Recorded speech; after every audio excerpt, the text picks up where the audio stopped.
What is up, guys? Welcome back to another episode of the podcast. Today, we're going to talk about a milestone that I recently reached with the podcast, which was pretty exciting to me. It might not be exciting to many people out there, especially now as we've been desensitized with millions and millions of plays and millions of views on the best podcasts, and podcasters are now interviewing the goddamn president of the United States. But still, as a small podcast host, as the owner of a small channel, I want to take time just to talk about this milestone, share some lessons learned, and just kind of hopefully give some inspiration to anybody else out there in the space that's trying to start something similar or who has an idea to pursue any sort of creative project like this. So I recently hit 80 plus episodes of the podcast. That is, I think that puts me in some crazy category or some crazy high percentage of people who start podcasts. I think like 90% don't make it past episode 20 or 25 or something like that.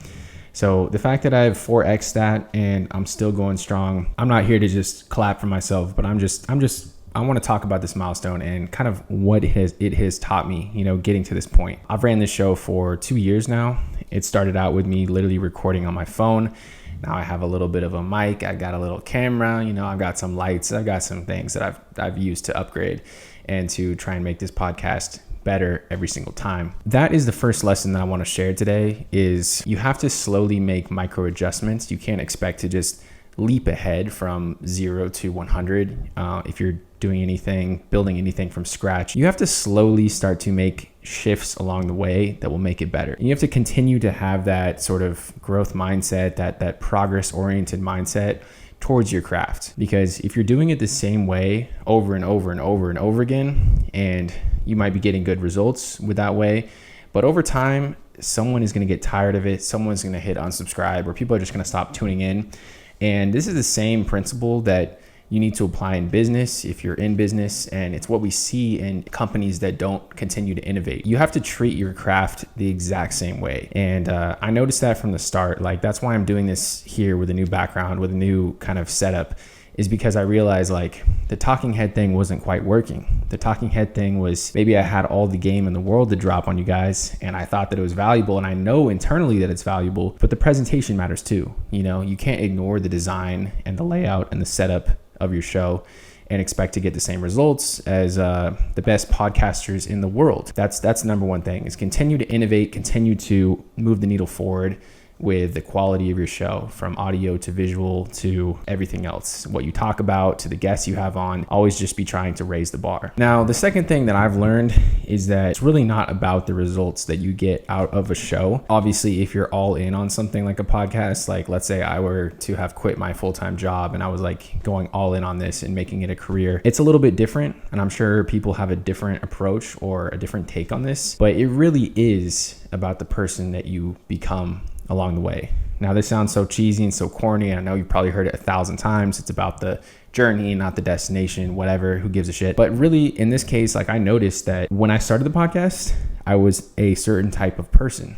And now, 2 years later, I am a completely different type of person. And this is not all because of the podcast. I think generally because I'm interested in personal development, and these are things that I focus on outside of the podcast anyways.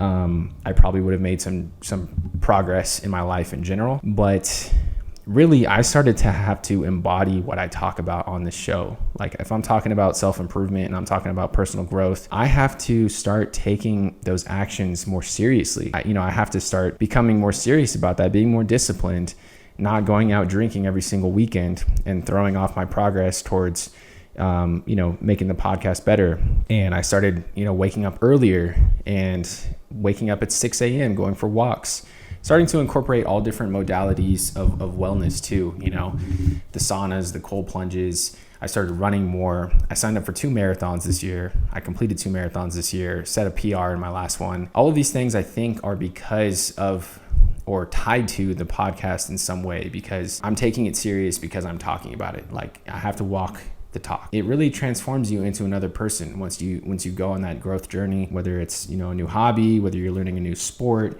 whether you're actually starting a business or a side project. You actually become a totally different person, because you're forced to adapt to a new set of circumstances. You're forced to take on new challenges. You're forced to grow and learn and, meet new people and try to get the resources and tools that you need to make that project the best project that it can be. My third takeaway that I'll leave you with today is the community aspect of it has been absolutely incredible. I've met people from all over the world. I'm not even kidding you. Like literally from my desk here in San Diego, I have started a project and now I have a community of people that are based in Europe, South America, Brazil to Poland to Germany to every little corner of the United States. And really, like, the power of the internet, people can talk a lot about the negative side effects of it and how social media can kind of degrade your attention span and leads to actual fake type of connections. But I've made some real, genuine, long-lasting connections through social media and through the podcast. And so if you're stepping into something new in today's day and age, and if you're not already expecting to have to leverage social media or try and use that as a major tool in your toolbox, really lean into it. There's a lot of drawbacks, but there's also an infinite amount of positives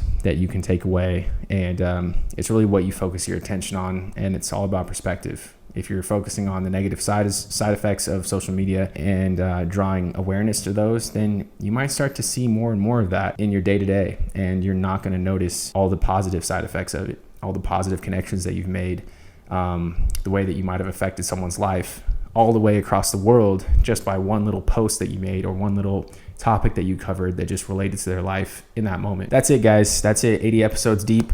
We're just going to keep on keeping on. I think as I get older, I'll just have more knowledge and more wisdom and more things to share, hopefully. So I think it's only going to continue to get better. And also I'll have more, I'll meet more people that are interested in this, and it's just going to get better. So watch this space.